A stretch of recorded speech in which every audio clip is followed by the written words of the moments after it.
Tamarack would have tried to do that even if Mom didn't ask her to.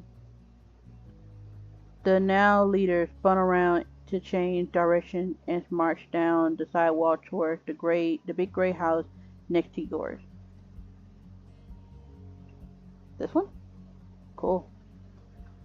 There was no way you'd get left behind. You stuck right by her while your mom went along with you both. As Tamarack got closer, her pace got faster. The steady strut had turned into a speedy skip by the time she reached the porch. She was eager to get home, or she wanted to make sure she arrived there first. Tamarack smacked smacked the doorbell and held it all the way down with her whole hand. Okay.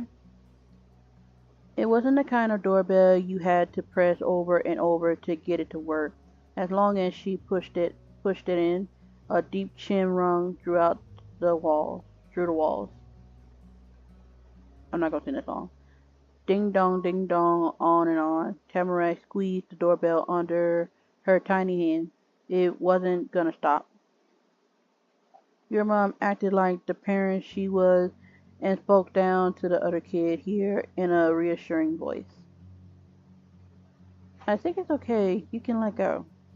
Mom understood appropriate behavior in the grown world better than any elementary school could, and that wasn't it. But all the suggestion got with the same knowing assurance right back.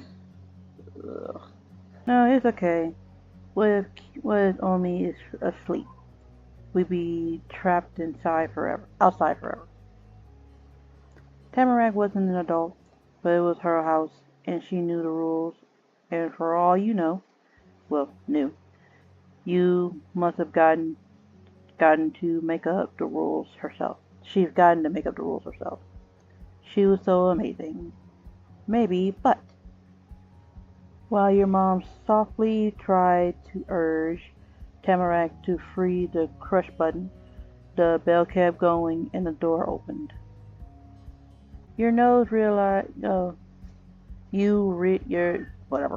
Your nose realized it had happened before even your eyes could. It had gotten blasted with a perfume-y smell so fast. Like a human-sized spray of air freshener went off. Oh, she's actually pretty cool. She looks young. The person who answered the non-stop call of the bell was a lady with long, pale blonde hair going almost all the way down her back. Her nose was tiny. That must have been how she lived with the smelliness. She was smiling gently. Just about every part of her looked flowy and delicate. Only one thing was different: her necklace. That was big and gold and seemed like it's pretty heavy. Maybe she needed an anchor to stop herself from blowing away in the wind. I'm here. Welcome back, young lady. My, and you brought guests. Hello. Tamarack finally slipped her hand off the button she needed to wave. Hi, Omi. Hello, good to meet you. Yeah. I'm April Shaya. This is my daughter Amatashi. The two of us recently moved in. We arrived only yesterday. Ah. Her voice, which was another fragile thing about her, strained in a high-pitched exclamation. I thought that was you. I heard you were coming after all. That's why I swept up the porch and left the welcome mat. Oh, that was you? I appreciate the gesture. Yes. It was my little way of greeting the newcomers to our quiet street. You had known that Matt was out of place in front of the Warren house. Another mystery was solved. This time the culprit was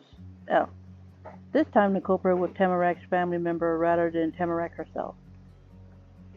Miss Bowman chattered on like leaving people unexpected stuff was a nothing and normal. My name is Dorothea. Tamarack is my only granddaughter. Her dad is my only son. And I do have a husband, Ernest. He's still alive, but I ought to introduce him to you myself. Lord knows he won't do it on his own.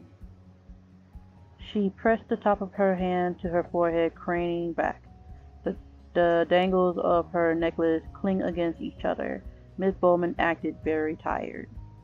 And it probably was an act you had to think so, since she sounded amused. It was like having a hard time was how she had a good time.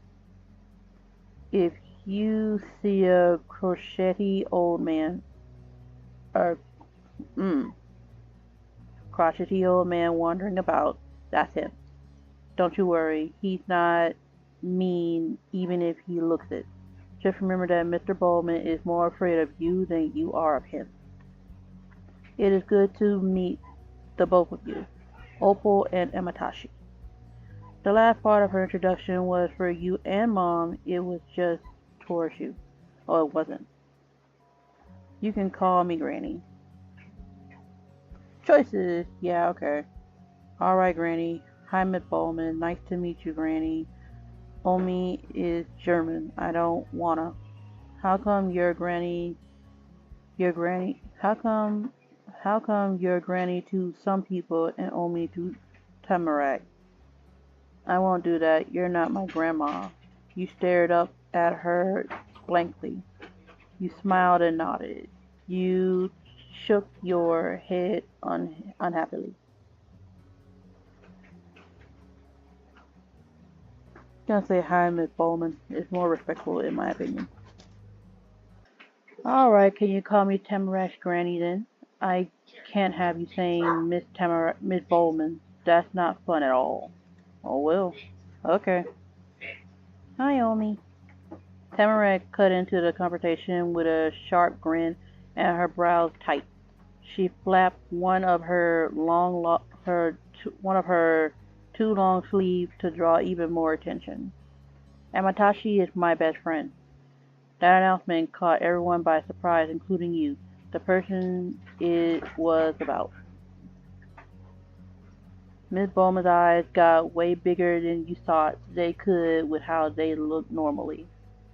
I didn't know that. When did you make a best friend? Yesterday, she said, so chuckling like her granny was silly for not being able to figure that out. Tamarack really thought you were her best friend. We're gonna say best friend for now.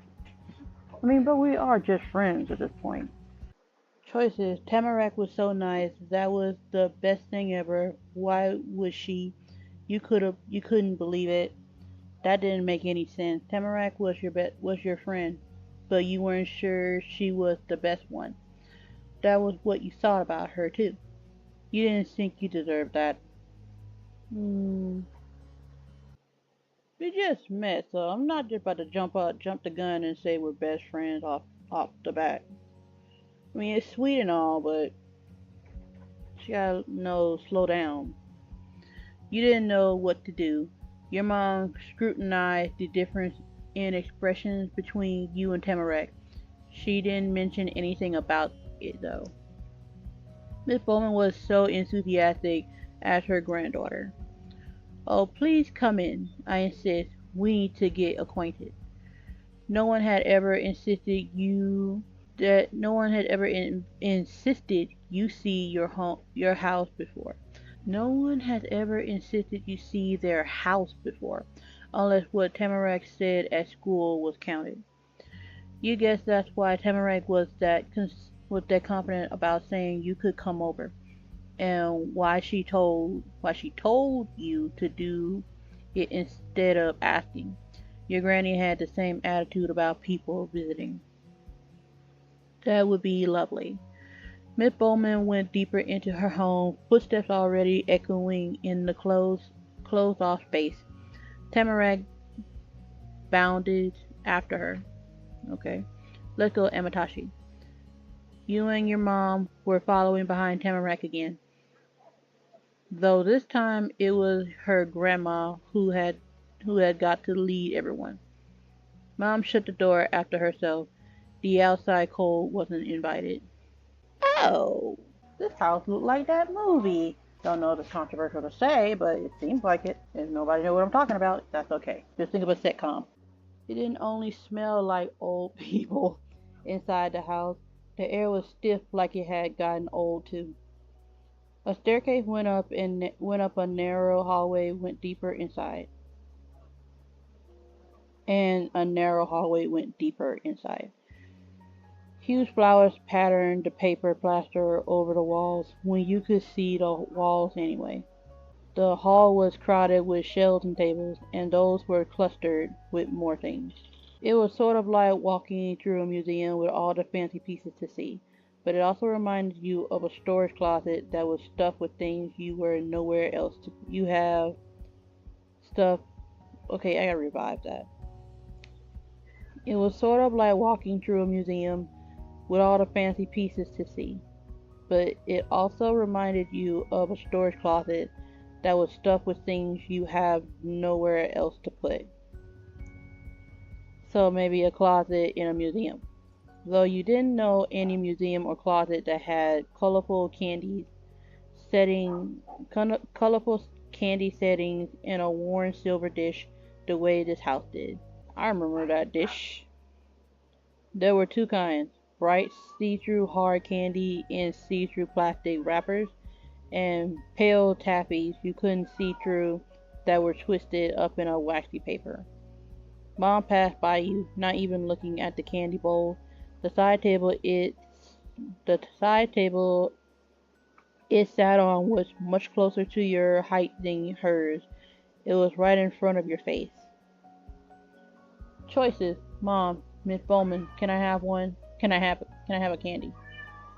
Can I have candy? We don't feel like that. Wait, I want some candy. You tugged on your mom's cardigan to get her attention and pointed at the candy. Excuse me, would it be okay if I have a candy? You sneakily obtained candy, not caring if you were supposed to or not. You took candy because it had to be there for a guest, and you were a guest. You wanted the candy, but no one mentioned it being okay, so you gave up. Candy was tasty, but you didn't feel like having it then. You didn't want any of either. Okay, that was the worst type of candy. You didn't want any of the candy because they weren't good. They didn't look good. It was starting to mess with me. I'm gonna ask. What? Oh. Your mom glanced behind her, finally taking note of the offering near the front of the door. That's up to Miss Bowman. Of course, take whatever you like. Well, if you do, you can't eat it all today. Yes, go on now. Thank you. You took choices: a hard candy, a taffy, one of the hard candies and one of the taffies, a handful of candies, getting some of both. Hard candy, because I'm not about the taffy. It was a thing growing up, but it wasn't my thing. The wrapper was brittle and stiff. You knew that meant it was just as old as everything else there. But the little treat inside was probably still good. Been there. You tucked it into your pocket and caught up to the others before you lost sight of them. Tamarack's granny showed the way down a hall and through a big opening in the wall.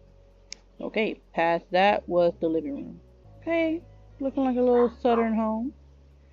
Or not, when Tamarack's granny crossed the rug that was also flowered and sat down on a smooth green chair. She didn't call it that.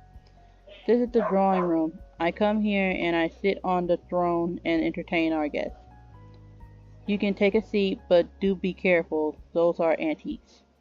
Tamarack just hovered across the table.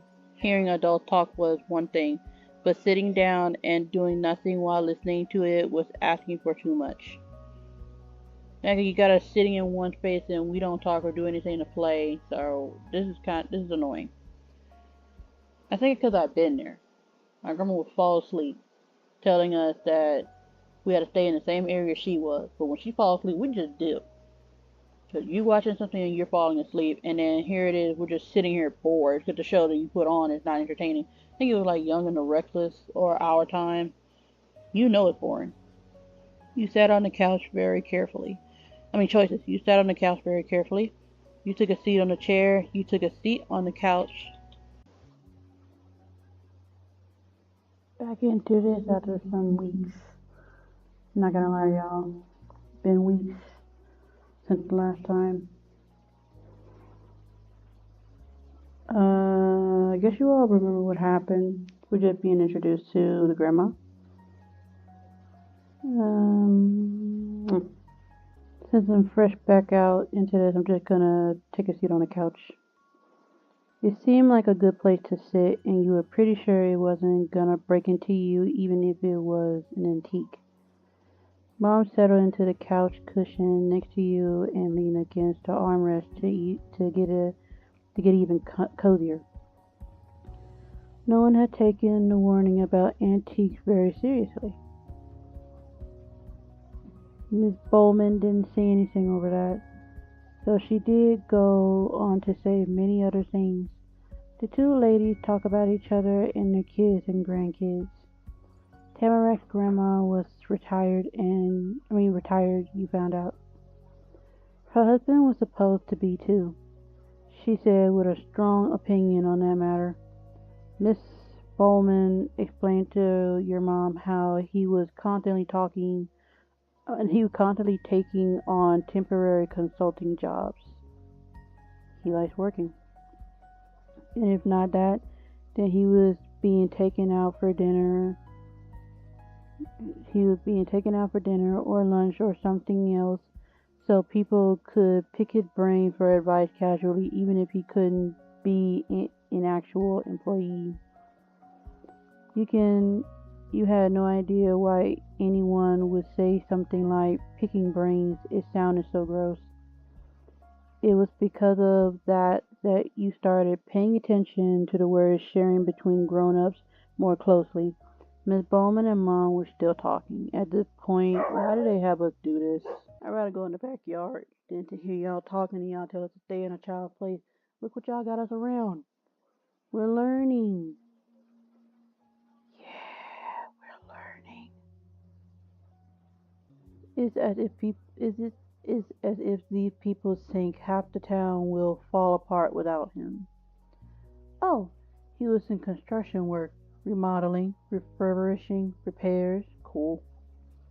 I see. A very apt comparison, and they both laughed, though Mom's polite chuckle didn't compare to Tamarac's granny's hearty cackle. Now it's true that there's always something or another going wrong somewhere. Golden Grove isn't as young as it used to be. But there's only so much he can do when he's as age as those derelict buildings themselves.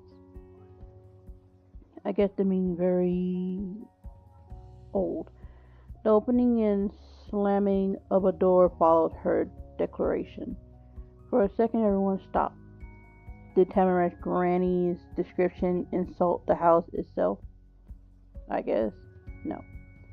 Heavy steps came after the bang, and then a man you've never seen passed by the opening in the hall.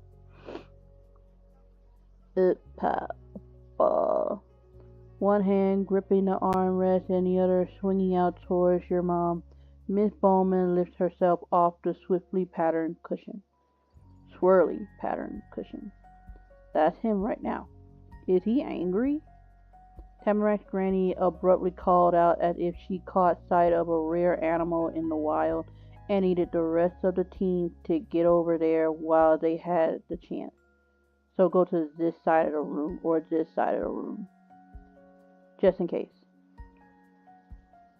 Though that wasn't right. Yelling would only scare the peaceful animal away. Instead, maybe she was trying to catch a shooting star before it disappeared for good. This is an old man. Y'all lying to me these days. That is not an old man. Except that one didn't work either because Miss Bowman was able to make the meteor still. The meteor still, I guess. Mr. Bowman stood suspended in space, silently staring through the wall hole into the drawing room. Tamarat Oppo, however you say it, was very gray. His full suit, his dull shoes, and his short hair. What was mysterious were his eyes. They might have been gray too, or maybe you were tricked by all the other grayness, and they were actually blue. I gotta look close, hold on. Nope, there's some nice blues. And I don't know if I brought it. Yeah, I said it in the comment section to somebody's video that eyes like this, blue like this, they're always people I like, but they're always taken. Always. The light blue? Nah. It's like, nah. I think there's one person who didn't have these eyes and they were taken, but I wasn't interested in them. They were just nice to be around. But yeah, these eyes are always the people that's taken, who I have an interest in. He pushed his hat higher up on his forehead with a large hand, slow and steady. Afternoon, sir. Hearing his voice cemented an impression that had started to build in you. It was a low grumbling noise. The tone sounded the way his scratchy beard and bushy eyebrows must have felt. This child is so, I want to say worldly, but I had a word, but I don't know what it is. She's so aware, like she was an adult or been here before. These writers really were thinking like people who was already on this world, and like the child was so intelligent to even describe a beard. I would have just said scratchy if I was that close. Or just a bush. And in the day growing up, I didn't touch bushes because we was always told don't touch them. But his beard, well, mustache, whatever it is, not even a mustache up here. His beard, yeah. There was no way I would describe it or anything else about him. I did say scratchy beard as a child, didn't I? Bushy eyebrows. Didn't know what that means. Wait, did I? Don't tell me. Don't. Okay. Whew. Okay, I thought I skipped over some dialogue again. This time I got my mouse just to be prepared. The sturdy older man, colorless and rough, was basically a stone statue that had come to life somehow, and was the absolute total opposite of Miss Bowman.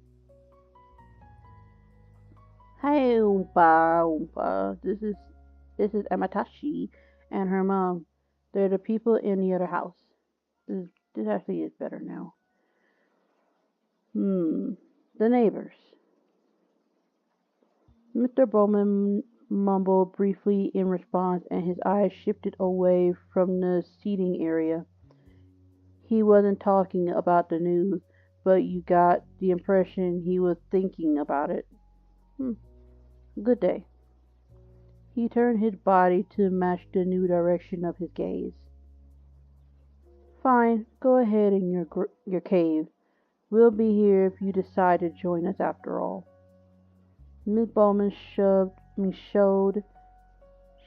her surrender. Oh, surrender, okay.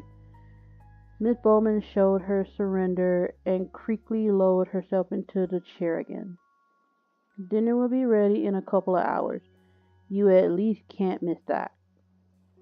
Mr. Bowman made his escape without looking back. He probably could miss that if he tried. Where were we? I remember. Tamarat's grandpa had only said a few real words. You could count them on one hand. Her granny had to have said 100,000 times more than that and still had more to go. Yeah, but your mom was talking too, and you could tell she wasn't ready to be done. Ugh. She had her listening face on, not her "how soon can I get it to stop" expression. Wow. Relatable.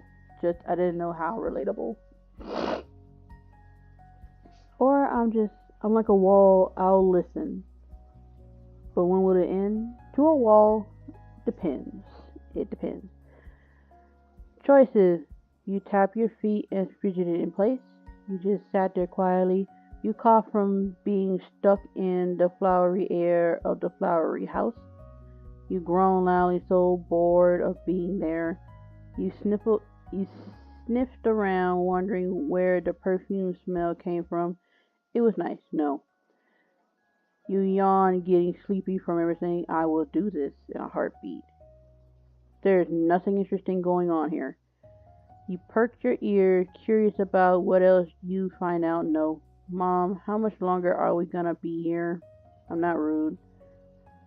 Mom, you can't keep talking forever. It's boring. Yawn. Oh, Amatashi, do you need to go home? Yes. There were a couple other things I wanted to discuss, but I can do that later. Thank you. Why did I do that? That was cool. You wanted to answer your mom, but you were too distracted by someone else. Mom worked to reassure you, but Tamarack wasn't doing better with it. No kid could survive doing nothing that long. True. True. Since her grandpa left, she'd been staring at the window and doing that thing where she bumped her bag around. She used her hip instead of her butt this time. Hmm. With the way Tamarack's granny daintily placed her hand in her lap, she really did look like a queen on her throne. You had to wonder, was she a kind queen or an evil queen? You can never tell. They can play both. Why don't we let the two young friends play in the backyard? Thank you, I mentioned that earlier. While us old folks stay here to talk. You wouldn't go far away. You wouldn't go far, would you? Tamarack and Amatashi? How about saying my name? And we'd come get you when it's time to leave. Would that be acceptable, Opal? She was the most generous queen in the history of kingdoms. Yeah, that would be great. Excellent suggestion. Thank you. Because how can we be kids and just sit in here? How y'all just disregard that we're sitting in here bored and all you want to do is talk? At least in that case, I would rather watch or play video games. I was young enough, but that was before such things happened. I was somewhat happy kid, but took noticing situations where certain people were not around to enjoy it for long. Like, I'm enjoying it, but something is off. Like, where's my family? I was around family, but it wasn't the family I was supposed to be with. Let's put it like that. But I'm gonna one day stop talking like that. I really do need a therapist at this point, or just an outlet that's better than what's going on right now. But I like this game. This game is pretty good, but it's bringing up memories. Like, sit me here when I'd rather be out there, kind of thing. Tamarack bag stopped jiggling. That was the only reason you heard her intent whisper. Come on, Amatashi. So intent. Neither of you had officially been given permission to leave before she zoomed out the room and around the corner in the same direction her oppa had vanished to. He hadn't been the only one who wanted to get away. True. Don't run in the hall, please, school. Knowing well that the warning wasn't going to change anything, Miss Bowman sighed in resignation. Oh, fine. No one listens to a word I say. You went out to Tamarack, stepping carefully through the unfamiliar house. Though there wasn't anything in your way, the furniture and knickknacks were all pushed against the walls. The only place that was clear of clutter was the center of the hall. Part of the living room, there were doors to unknown places and another hole in the wall that went to a kitchen. Oh, you call it a hole? Oh, that's just a doorway, honey. You spotted Tamarack at the very end of the house. She yanked open a back door and bounded through. I'm probably saying it wrong, but I would have just said bounced through. She left it wide open, a portal of light and gold inviting you through the dark. When you came to stand at the edge, you found out Tamarack had waited for you to catch up at the bottom of a couple uneven wooden steps. They were bent inward, like after being pressed down so many times they stayed sunk. It was your turn to leave a mark on that expression. One step, then another, and then both of you were outside. Invisible ribbons of perfume melted off your clothes, unable to leave out in the fresh, freezing air. Just like Q's backyard, Tamarack's house had no fence around it. There was no way to tell when the yard stopped and the forest began. It was even more impossible to see where the forest ended. It might go for forever. That was all that was the same for the two places, though. Instead of Q's secret hideout, there was a fancy table with two chairs that looked like it was there for Tamarack's grandparents. And hanging around a thick branch was a rope-strung tire swing.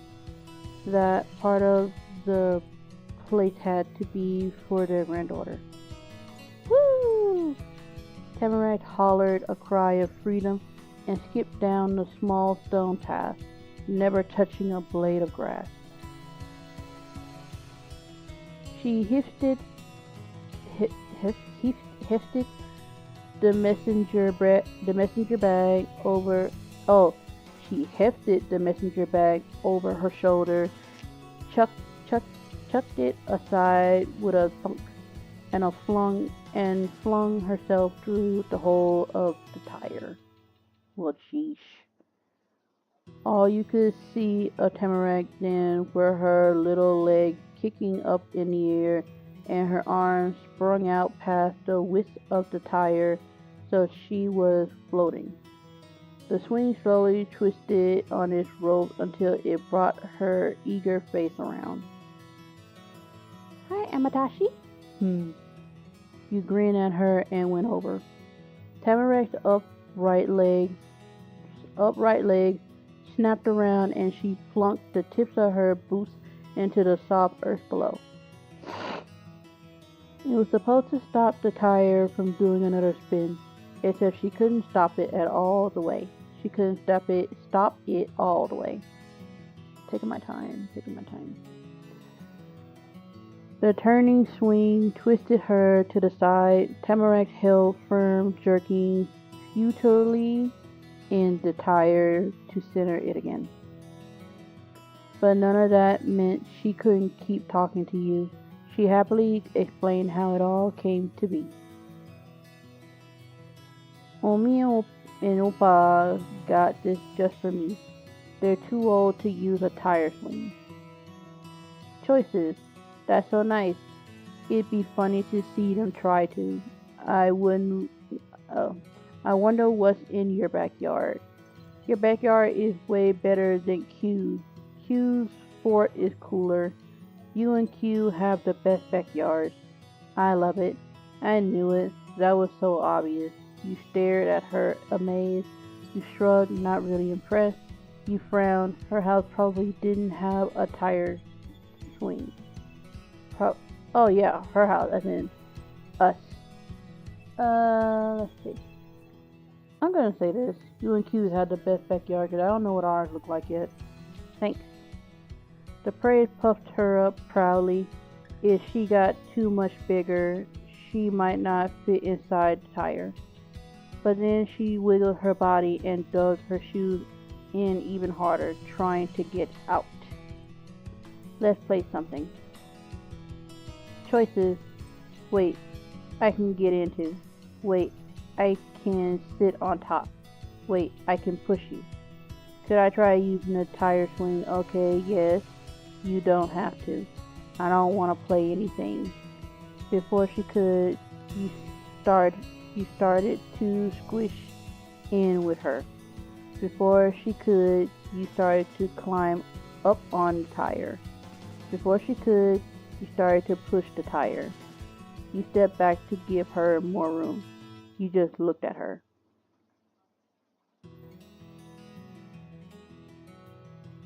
I've never seen two children try and get in a tire, to be honest.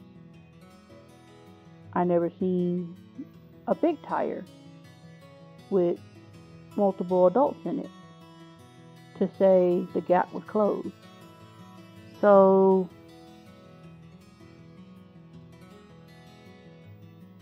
let's just try. You screeched jittery, already twisting around from you. You're gonna smush me. You came in front of the same direction she went through. The tire had turned so much it was easy to do.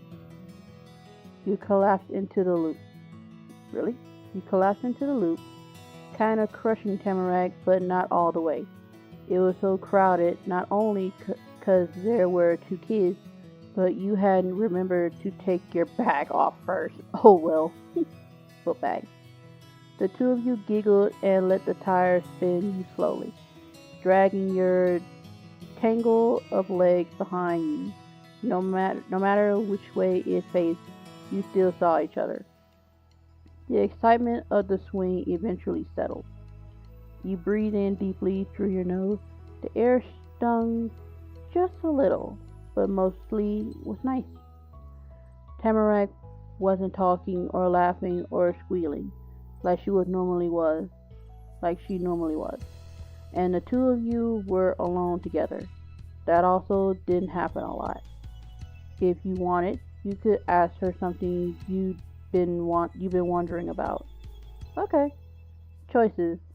How come you don't even call me Ama? No, we're not gonna do that.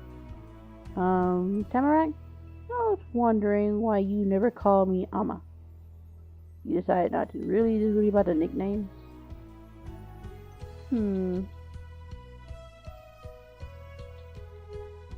Second one. How come you don't call me Ama? You and Tamarack has known each other for almost 2 whole days.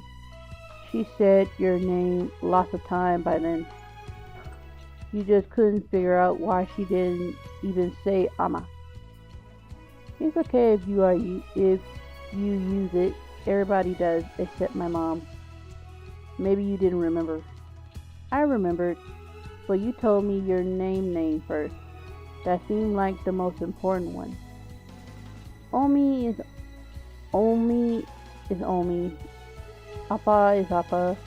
Q is Q, and Amatashi is Amatashi. If there's a best name, why would I say something that's not the best? Oh. I can use your nickname too, if it is just as good. Cool. Choices. That's so silly. It's just a nickname. I wouldn't have it if nobody should say it. Whoa, you're right. You can keep using my name. Thanks for being okay with my nickname. Both are good to me. Thank you. You're nice to wanna do that. Use my name then. If that's how it is, you can use my name. I do kinda want you to use the nickname though. Would you mind using my nickname anyway? I like that too. Oma isn't terrible, is it? I like Oma more than Amatashi.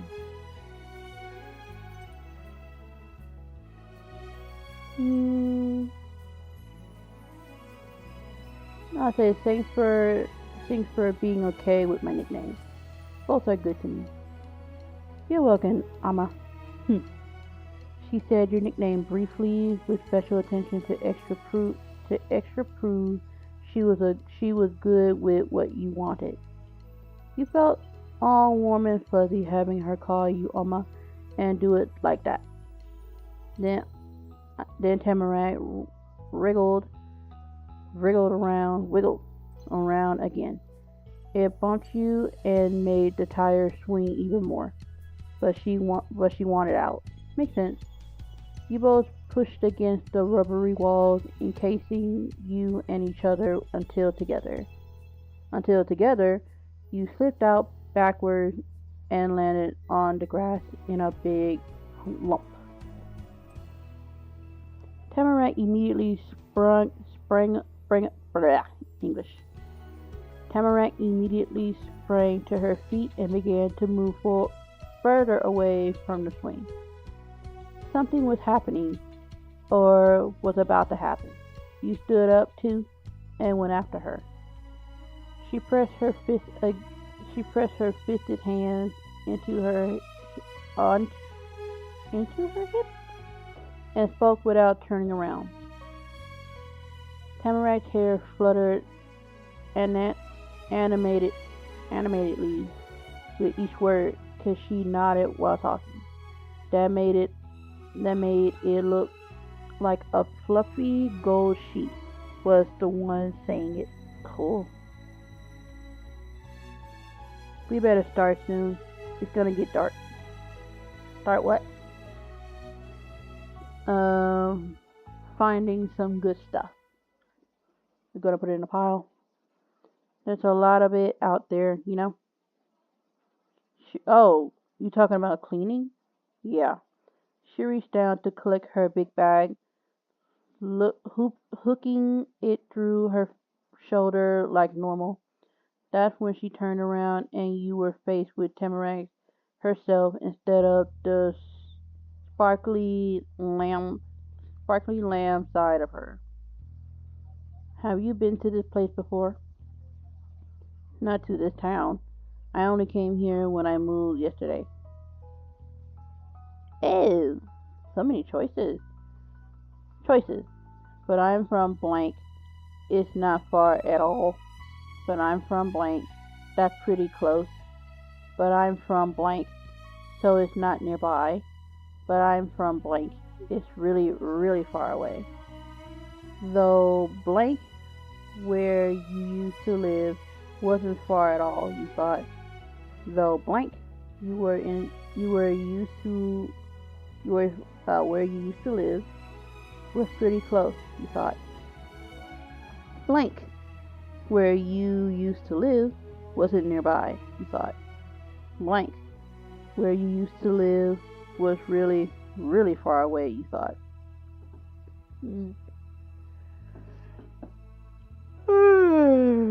Sorry about that. It's so comfy. Alright. I'm gonna choose blank. Where you used to live wasn't nearby, you thought.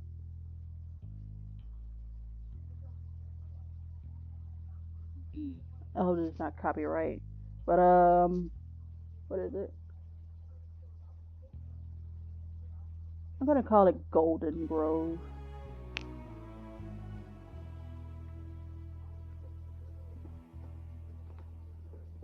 Golden.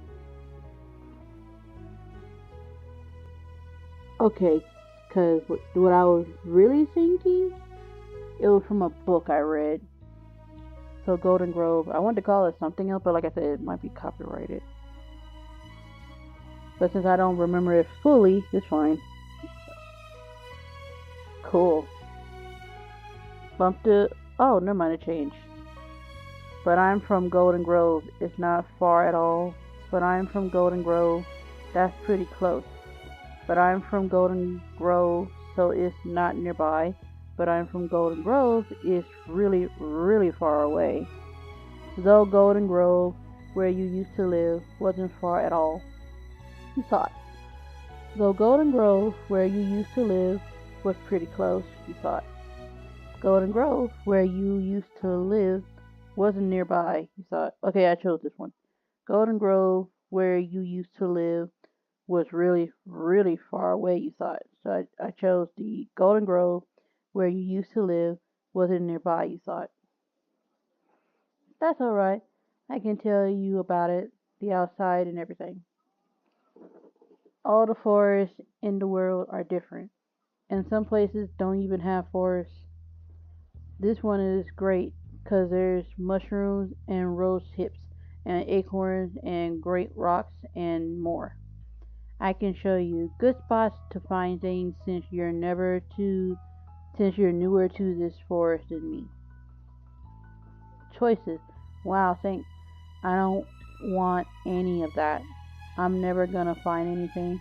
I don't need your help. I'll get it myself. And we're not about that life. Alright, no thanks. You gave her a thumbs up wanting to search. You shook your head, not interested. You simply looked at her blankly. I bet you and me could find everything cool on the whole mountain. It'd be really great if you did help me. I don't know anything about that. You're smart and nice. We're going to choose a thumbs up.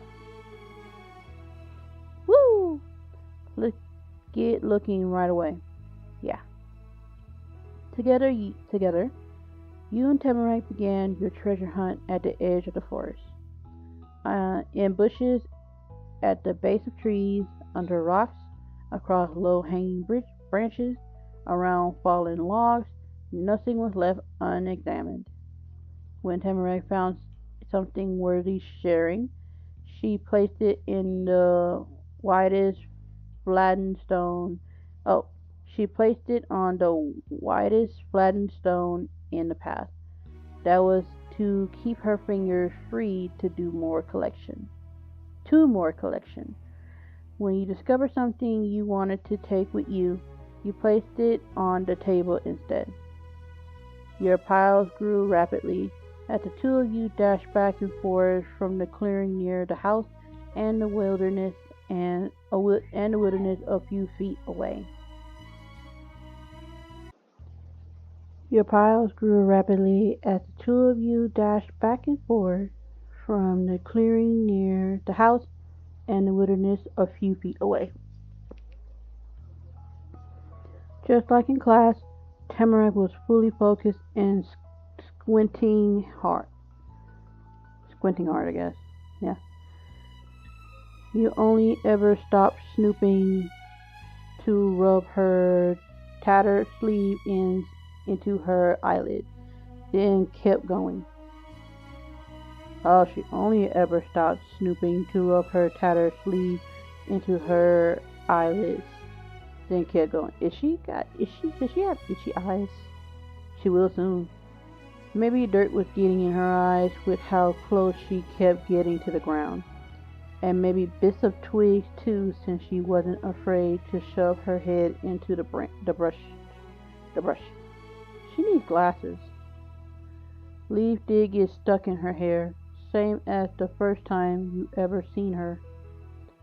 As time passed by, a shadow crept over the yard. An obscuring sweater pulled over the body of the earth as it got colder. Like Tamarack's own sweater, it had a few holes here and there that were easier to see through.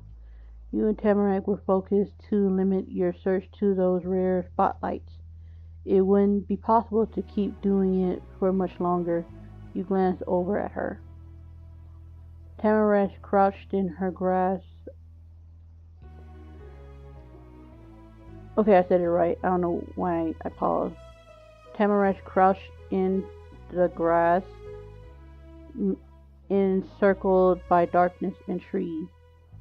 She shone, she shone under a stream of pale evening sun. Is it moving? It's moving. Okay. Okay. I like this.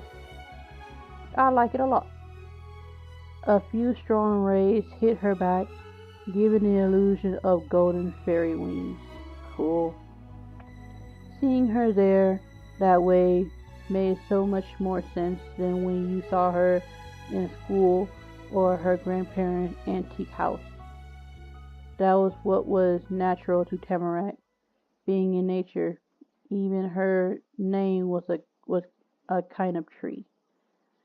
When Tamarack officially announced the end of the hunt, the day was reaching its end too.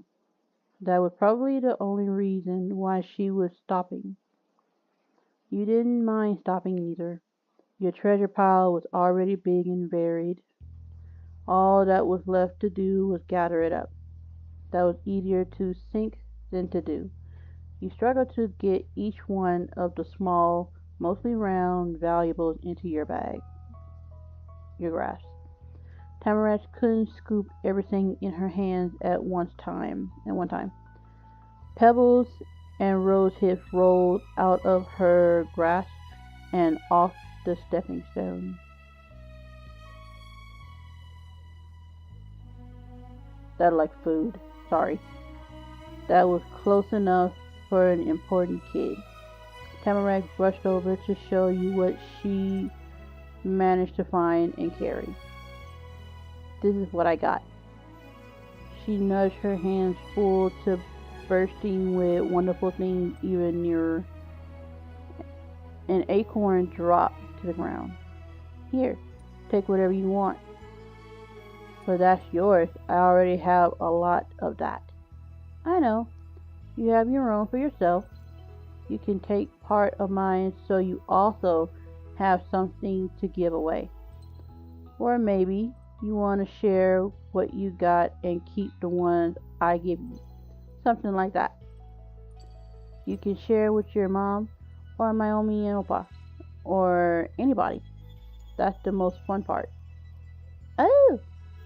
I understand that other thing was a question. I just didn't read it that way. That was the answer to a puzzle you hadn't realized you were confused by. Tamarack said she went out in the woods all day. She would have found enough things to fill her grandparents' entire house.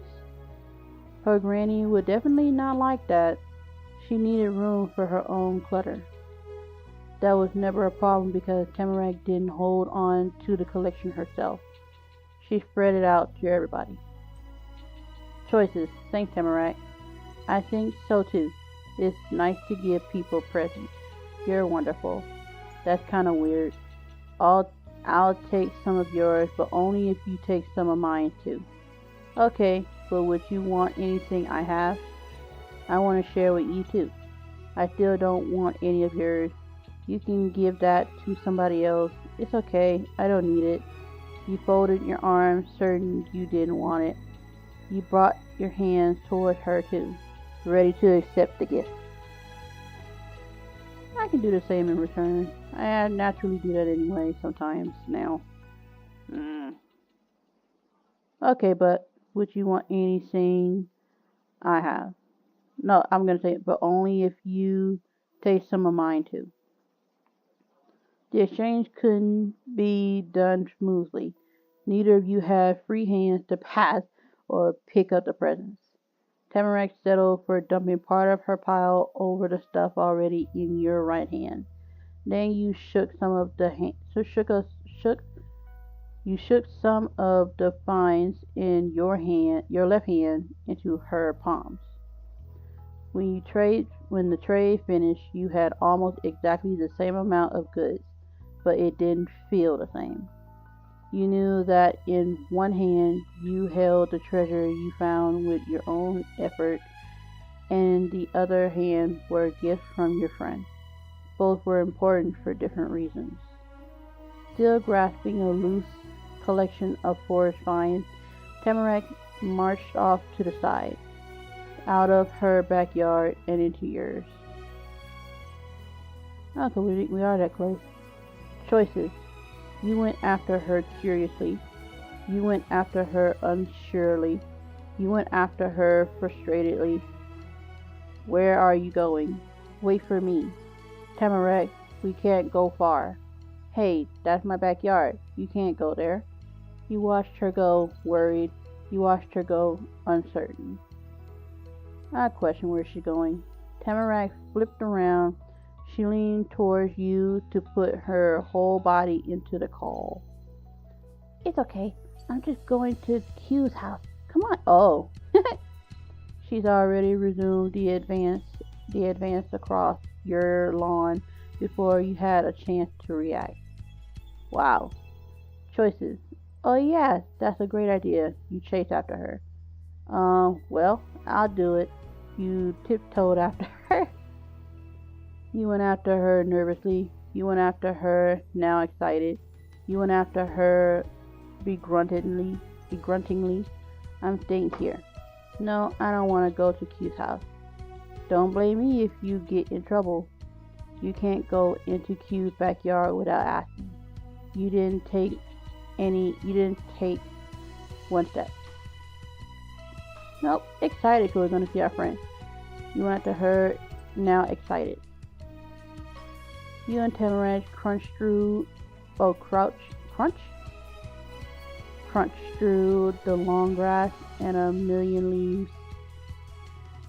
The sidewalk in front of the house was a big half circle, and the back of them curved like that too. When you got more around the bend, you could see your whole entire yard. It was pretty. It was empty and growing wild. There was no fort or tire swing. No table with chairs. Not even one little lantern with a burned out bulb. Wow, that's unheard of. If you faced away from the house, you think you were in the heart of the woods. Choices. That was incredible. That was kind of cool. That made sense. That was disappointing. That was annoying. And it's kind of cool. You had so much space, and it was your space. At the other end of the field, Q's fort could be seen towering in the distance. It encouraged Tamarack to shuffle ahead faster. The quicker steps jiggled her hands, and that caused a few more pieces of her collection to rain down around her. Since it all came from the outside anyway, that wasn't littering. True. That structure wasn't only a sign you were almost there, it was her destination. Tamarack went straight into the hideout. Wow, really? There she arranged the entire collection in a new pile at the base of the climbing wall. Tamarack poked through the heap, pinching up in a pinching. There it is. Pinching up an acorn there and a rose hip here, tucking each into her overall pockets without taking her eyes off her work. It took you a second to be sure, but she was gathering the things you'd given her. She had a good memory if she could remember what those looked like. Though what probably was happening was she guessed what came from you by choosing things she didn't find herself. When her hands were free, she brushed them together. Her job was done. Choices. You left Q part of the treasure she found. You left Q all of the treasure she found. You left Q all the treasures you found and the one Tamarack shared. You left Q part of the treasure you found and the one Tamarack shared. You held tight to your stuff. Tamarack, I think, Stuff was falling out of her pockets anyway, so she just gathered stuff for him to have his own pile, I guess. Got read, but it's like, did I pay attention? I don't know. She picked up what she or I and Matashi did not pick up. So I'm gonna say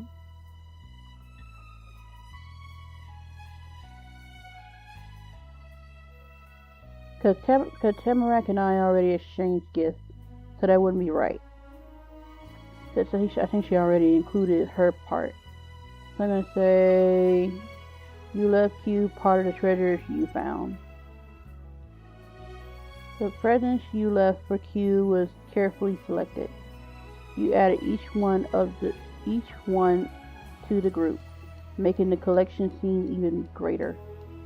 What was left got stuffed into your bag for safekeeping. Oh, yeah, I got stuffed. Okay. Choices. You had something else to share too. A candy. You glanced away from the stuff to Tamarack's face. Ill. I ought to give him the candy, because then that's suspicious.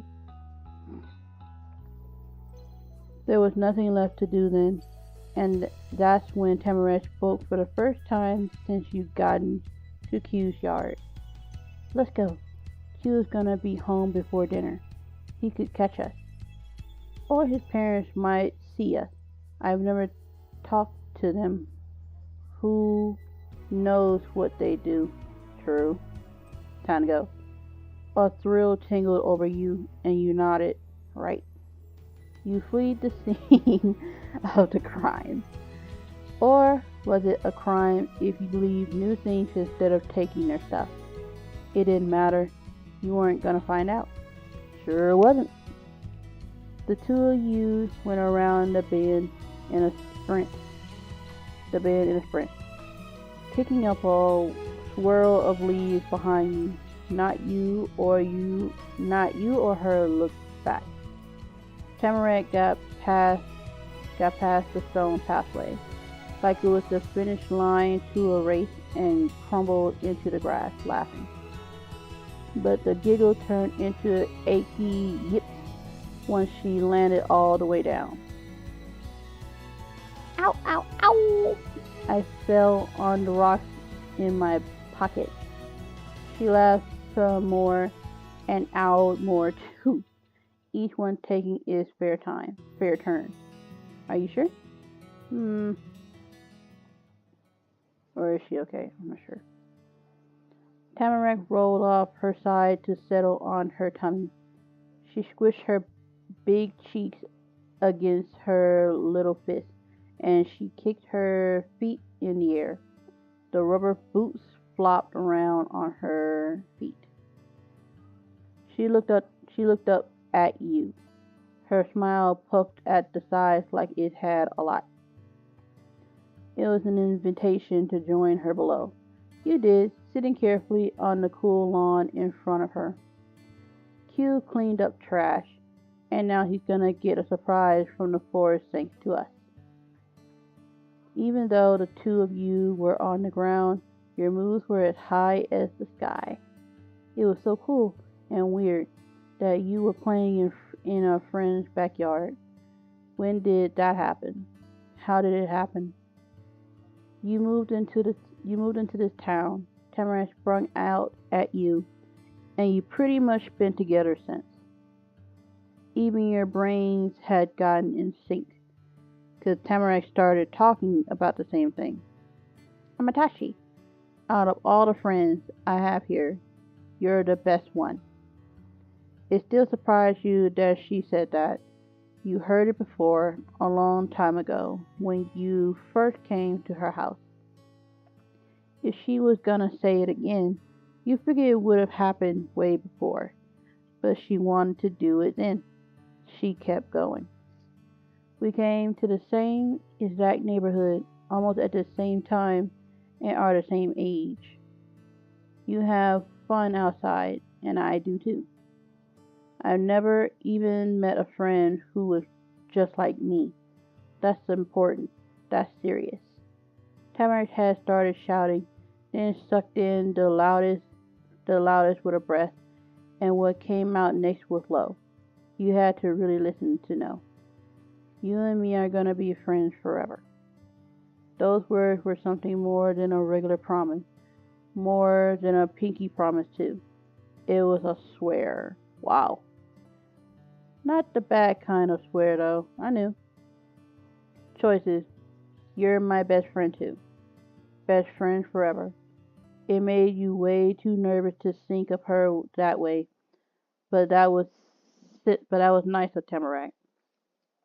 Tamarack and Q were both your very important friends. It was great. Yeah, and Q too. He's also the he's also the best. Is it okay if Q is my best friend too? Thanks, Tamarack. You're really nice. At this moment, he's not there. Oh, there's a second choice. But like at the moment, he's not there, but he's still a friend too. Sorry. Getting cold in here again. So just to even out the fact that as soon as my mom come home, that's it. She want to feel the air. Second choice. I hope so. You nodded slowly. She was right. It was true and very important. You bobbled your head joyfully. You thought so too. You were the same. You were the same again. Okay. You still weren't sure about all that, but it was nice. She liked you.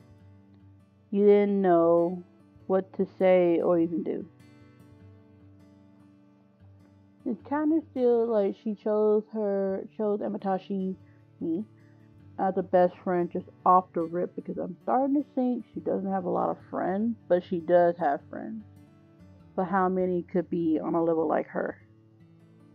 So she had to be a unique friend in her little friend group. So I don't know about the best friend thing yet.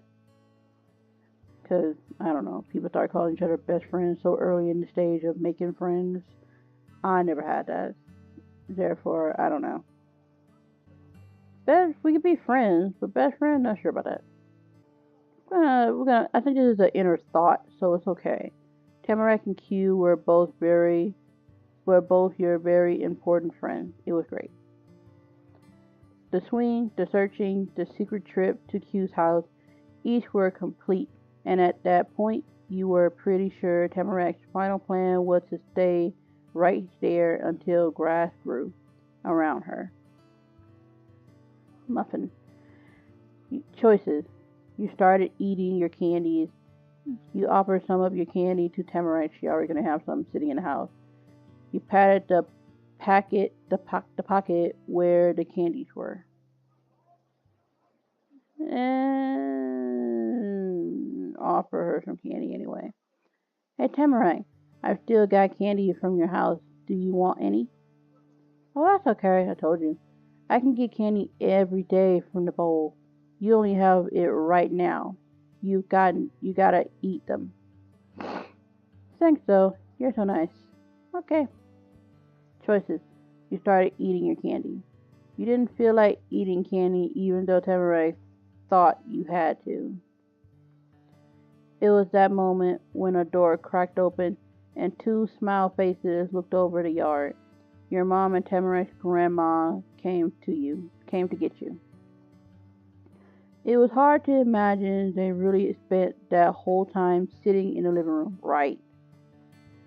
But honestly, I can say when you're talking to people that you know and don't know, and the conversation is kind of meaningful, and then it just goes off the rail. What kind of conversation you can have? Like me talking right now, I don't have that with many people. I guess now because I'm working. I'm working, but it's now manageable. I can do this with my siblings. Yet it's always difficult to try and have a conversation with people that you're not even that close to. But based on a topic, it all depends. And it all depends on the mood and the vibe too. I almost forgot about all those. The mood can be set, but the vibe cannot. Like the vibe can be set, but the mood cannot. Like if it's just based on like what we're doing right now, like we're having a conversation with Tamarack, then it's just natural. Like me talking right now more on my channel and almost in real life, it's like I'm getting to the point where I can talk more.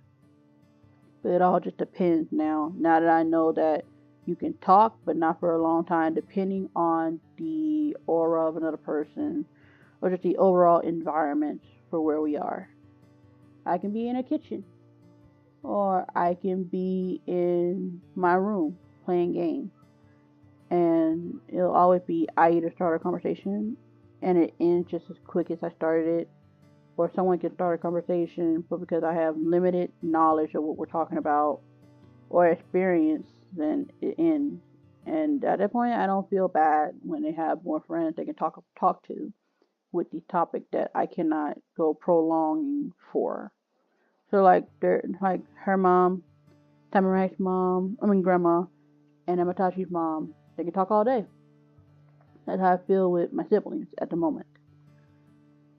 I can't see myself just sitting as a kid talking. We gotta do something. Which would be nice if we could too. Like, just play. We could too now, but it's not just digital. If we could go in the backyard, I don't know. It's okay if we feel a little silly.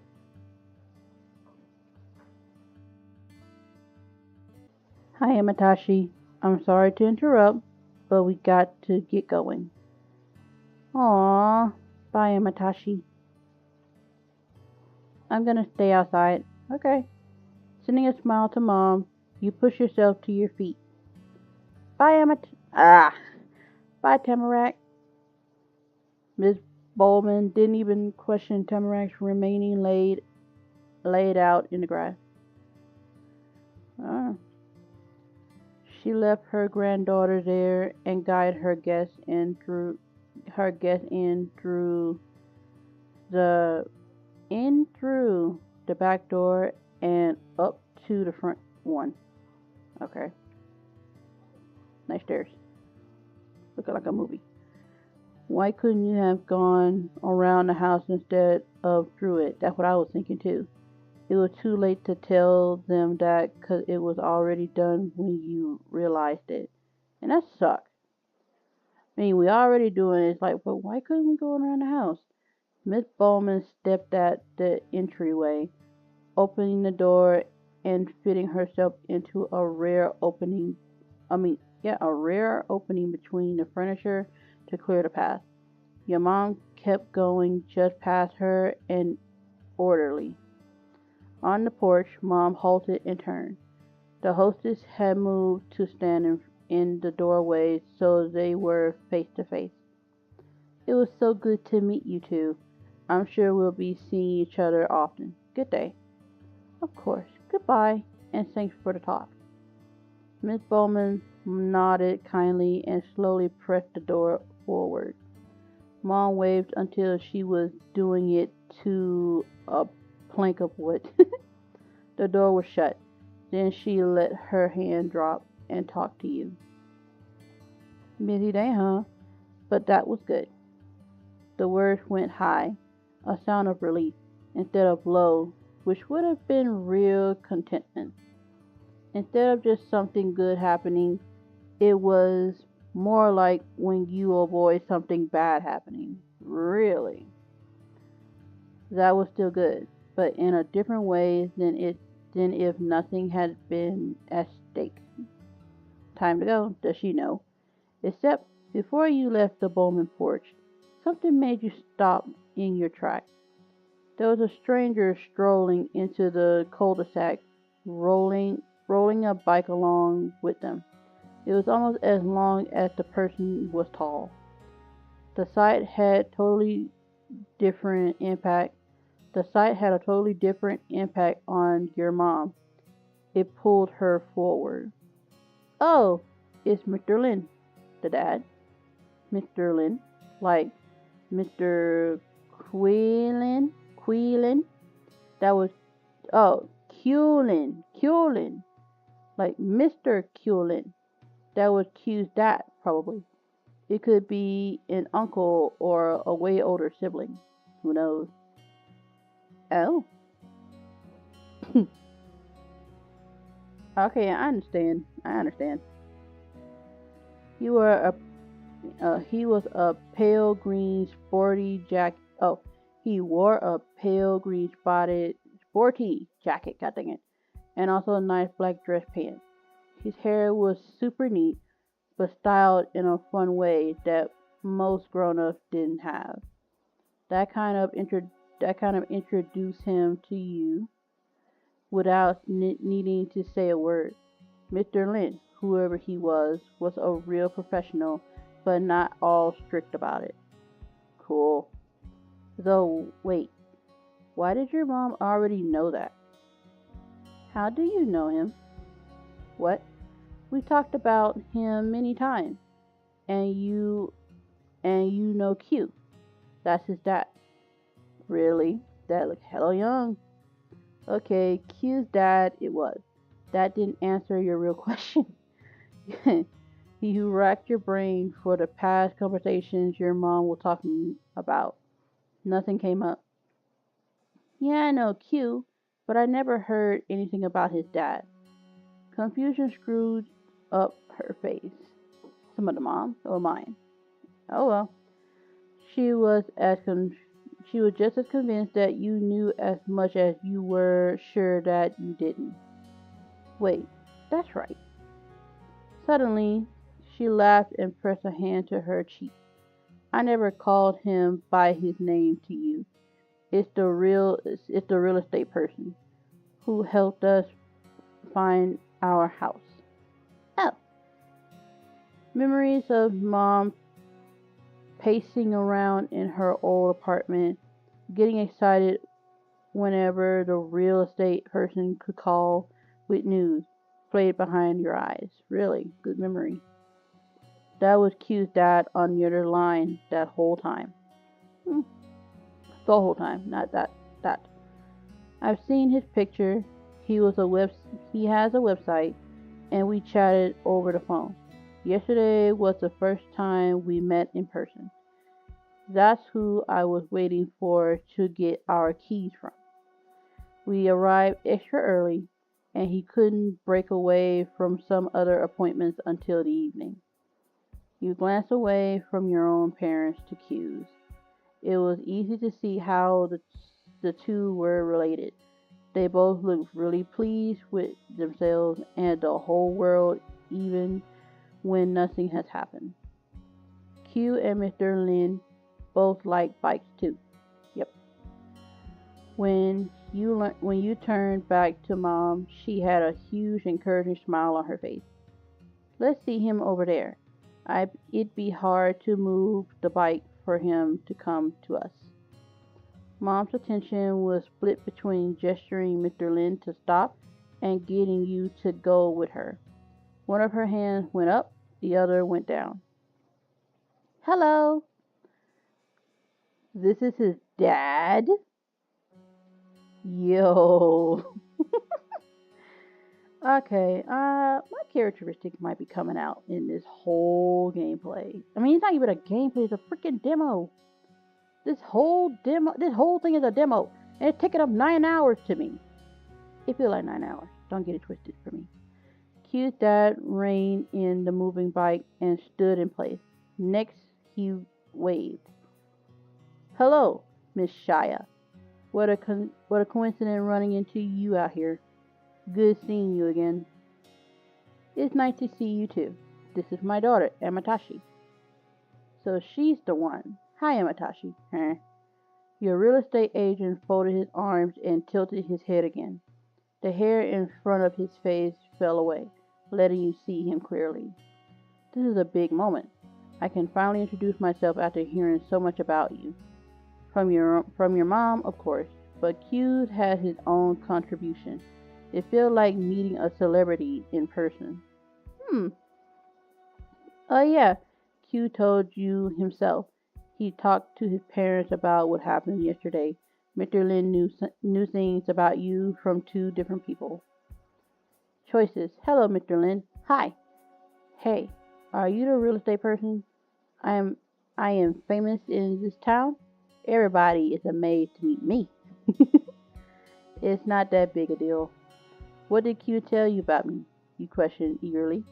What did Q say? you said suspiciously. My mom told you about me? I mean, she already mentioned that she did.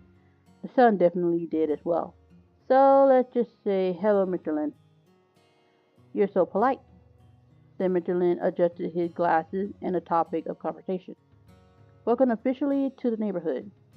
I wanted to come by, see how you were settling in, but I wasn't sure when would be a good time. I hope to catch both of you. There's an unfamiliar car in the road. I'm guessing that's yours? But the house is dark. Neither of you looks to be around. Yes, that's ours. I'm sorry you missed us. We were meeting the neighbors to the right. Tamarack kindly invited Amatashi and me to her home. Dorothea and we had a talk, and we very briefly was Ernest passing by. Make sure my eyes ain't playing a trick on me. ERNST. Earnestly passing by, or whatever. Oh, we saw Ernest pass by, I guess? I don't know. Don't apologize. That's perfect. If you get the chance to visit the Bowman house, I'd say take it. And now you can come meet the other neighbors. Well, one other. We're already well acquainted with Q, and we've said our hello, sir. Do you have time to swing by? Personally, I'd love to introduce myself to Miss Lin. She was really only answering for herself. Your mom asked for your thoughts before deciding on another meet and greet. Can we go see Q's mom, Amatashi? Okay. Thank you. We can stop by now. That's great. Give me just a minute. Mr. Lin patted the handle of the bike, bringing attention to it. That was something he needed to deal with. He cocked the set of wheels to move with an expert hand. He got it across the road, up the curb, over the grass, and into Q's also his entryway. Mom gradually made the same trip. She kept a lot of distance between her and the real estate man, not wanting to risk even a slim chance of getting in the way. You went along at Mom's pace, so you stayed together. Mr. Lin rapped his knuckles on the white door of the red house. Huh? Mr. Lin rapped his knuckles on the white door knob, you meant? Of the red house. Where's the knob? He busied himself during the wait by tapping the bike handle instead and humming a soft tune. Hey! Someone, though it was probably Q's mom, opened it halfway to attend to a guest. The door was thrown open all the way the second the person realized who was there. Hello, honey. Hung? Did you lose your key? With an unapologetic laugh, Mr. Lin stretched past the bike's front wheel to greet his wife by kissing her cheek. No, I wanted you to come over. I figured this would be the quickest way. Our new neighbors are here. Miss Lin peered further on, and there were the neighbors, you and Mom. Wow. Still staring ahead, Miss Lin stepped forward just in time to bump into her husband. He made a move to get into the fence area of the porch. Miss Lin gasped, and the bike shuddered a metallic cry. Miss Lin hastily grabbed the seat cushion to steady it. She leaned to the right for her next attempt to pass. So did Mr. Lin. Mr. Lin settled on pressing his back to the little wall by the door while holding up the bike against himself. Miss Lin finally managed to shuffle by and reach the sidewalk, but not before muttering bashfully, Sorry, sweetheart. That's no trouble. Go on. Miss Lynn let out a breath to recompose herself to recompose her normal self after unintentionally danced with her husband and her husband's bike. Her clothes were light blue. Her hair was blue. It's blue? Oh, okay. Blue too. Way, way darker though. Yep. Whenever she lifted her legs to walk, the creases in her dress moved like flower petals in a breeze. There was something so peaceful about it. Even her voice drifted along gently. I'm Miss Yi Lin. I feel Chinese, so I probably said this wrong or right. I'm not sure. I'm Miss Yi Lin. If you're the new neighbors, you must be Miss Opal and Amatashi Shaya. Is that true? Yes, precisely. Mom reached forward, offering a shake. Miss Lin grasped your mom's hand with one of her own and covered the top of it with her other hand. The two didn't exactly shake. Really, they squeezed each other for a second. They were hugging, but with hands. After Miss Lin carefully unwrapped her fingers from Mom, her gaze drifted downwards. Hi there. You kind of look a little bit of Native American, but hey, whatever. You're pretty. Miss Lin curled into a blueberry ball. Bringing her chin to her knee. The edge of her spotless dress brushed the grass, but it brought her to eye level with you. Hi. She held up her hand for you to take one, too. You never would have guessed that was gonna happen. Most adults didn't act like you were a grown-up, or that kids could be treated the same way as an adult was. Try it over here. It happens so often, yet they want you to remain in a child's place. I'll stop doing that. Choices. You happily shook. You grabbed her hand and wiggled your arms like a worm. You held onto her hand. You waved at her instead. You clapped her hand in a side wave. English. You clapped her hand in a side five. You turned your face away, too nervous to do it. You folded your arms, tired of meeting all these people. Ooh, so not me. You used your hands to cover your face. It was too much attention. You stepped away. Wiggle like a worm. She didn't hold you back and flopped along with the wave of motion. That's a fun way to greet someone. It is nice to meet you, Amatashi. Then she pushed off the ground to stand up perfectly straight in one fluid motion. You've seen how much Q and his dad were alike because of their matching confidence. It was the same thing with his mom, except you needed a little imagination to make the connection. If Miss Lin was put on paper, what the heck?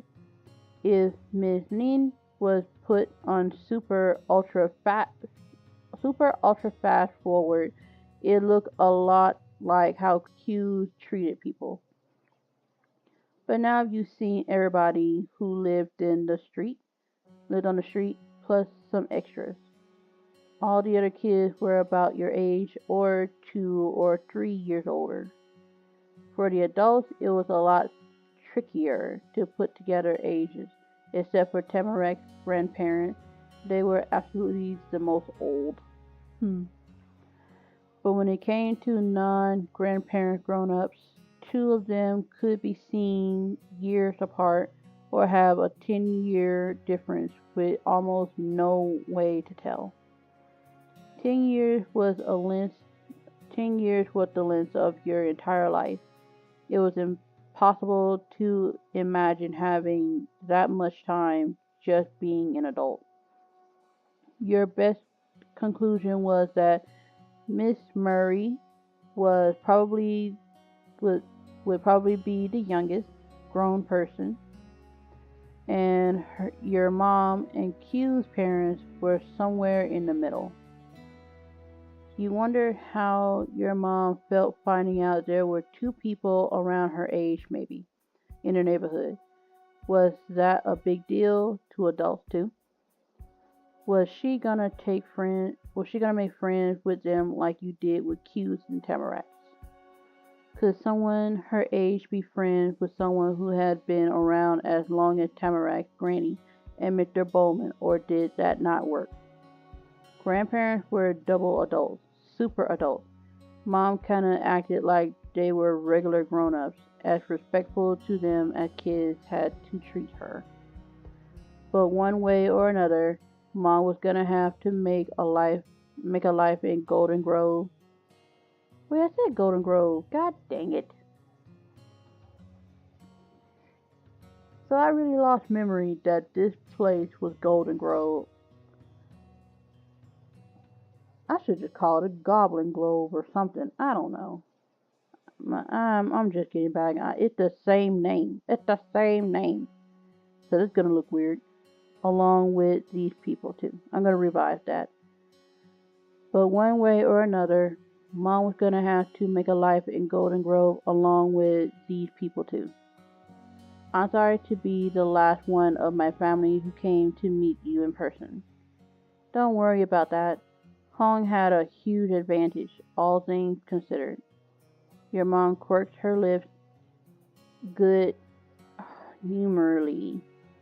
Although Q also beat you to it, and that was a closer race. Oh, a joke, a teasing one even. Mom made an attempt at being less professionally polite. You watched on at this adult interaction, wondering how it turned out. Not fair enough. Seemed to go pretty well. Miss Lin laughed, I guess. He was very excited. There's never been another child next door until now, when two have come at the same time. Well, I hope Amatashi and I have lived up to expectations. I'd like to make a good impression on the magnanimous Q Lin. Okay.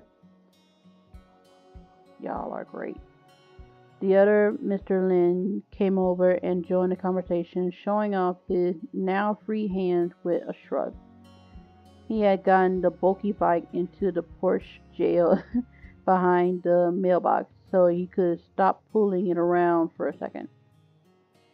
Q has been out with friends since school ended, so we've yet to hear about what happened when he popped by your house in the morning. But I'm certain the new neighbors, Miss Opal Shaya, will get a glowing report over dinner. Thank you. I'm usually the one giving performance reviews. Ugh. Thank you. I'm usually the one giving performance reviews. Who knew it was so nerve-wracking to be on the receiving end? Oh, I guess terrifying. That was the type of humor your mom liked.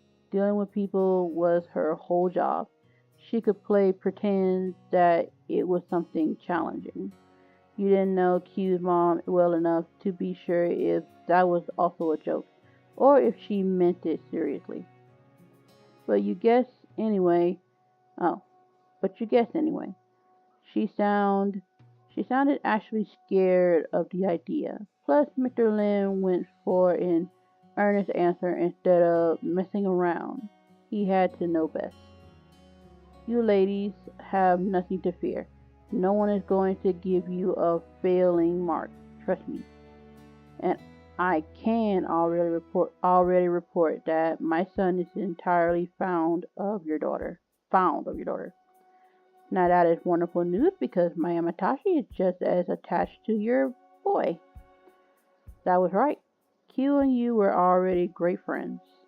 The final neighbor you met spoke sweetly, and on behalf of the entire family. We'll have to give them plenty of time to nurture their friendship. Miss Lin slipped her arm around Mr. Lin. They were unified physically and legally in this opinion. Mm, I'm glad we're all on the same side here. Q's parents were as cool as he was. Now I need to apologize myself for cutting this introduction so short. We have to get home. There's more unpacking to do before the day is over. I absolutely do want to speak more another time, though. Oh, that's fine. Yes, we understand completely. I imagine it's a big job. I don't know why I have trouble reading that. Getting a new house in order almost is, even when it hasn't been left to collect dust. I think I misread that, but whatever. A bit. Luckily, it looks as if most of the furniture already there will be worth keeping after a good scrubbing and polishing. Is that so? I thought that'd be the case. It was quite a perk of the property. Seems they had good advice picking a location. That was said with a sly smile and a side eye to her husband. Mr. Lin had a streak of charm too. Thanks, honey. Mr. Lin put a hand on the back of his head and one on the corner of his glasses before leaning back to laugh. He wanted to make sure nothing fell off, I guess. But if you do need help with any heavy lifting, you're welcome to let me know. I'll call Yi. I'll call Yi. She was a gymnast in college and can do more push-ups than me. Wow. Is that why she's all covered up? So nobody can see the muscles? Kinda makes sense. I understand. Suddenly, Miss Lin's dark eyes went saucer-wide. She couldn't get them back to normal size, so Miss Lin slammed them shut instead. There wasn't a way to get the rosiness off her cheeks. Oh, I do see him. That was the biggest reaction you've seen from Q's mom so far. She was the one who started the praising. Hong, please. We should both help, if it's needed. Your mom got a chuckle out of the exchange too. There you have it. The Lins are at your service. Thank you for your offer. Thank you for coming, Opal and Amatashi. You're both welcome over anytime. Goodbye. Good evening. Bye, Mr. and Mrs. Lin. With a come along gesture angled your way, Mom turned to leave. The two of you followed the sidewalk around to the center of the street. From there, you stared up at the grand old building you were allowed to live in. It was yours and Mom's. After walking down the road into town, attending the school and visiting with the neighbors, this place was where you were returning to at the end of the long day. I don't know why I have problems reading that. A thought struck your heart as much as your brain. You are going to be seeing that view for a long time. No matter how unfamiliar each sight, sound, and person in Golden Grove was then, one day it was gonna be normal. That was exciting to picture. You could be like Hugh, someone who knew the ins and outs of everything, someone who actually had memories and bounds with the place they lived in. As if the world or your mom was trying to prove this would be a regular thing for you, Mom didn't pause breathlessly at the welcome mat like she had the first day. before. She just took out the same black spiral. Oh, really? Black spiral keychain. Looped her. Revised. She just took out the same black spiral keychain loop she's always used and picked one of the keys off it to unlock the door. Mom put that house key on the coil. Guess so. Then she went in, not doubting that you do the same.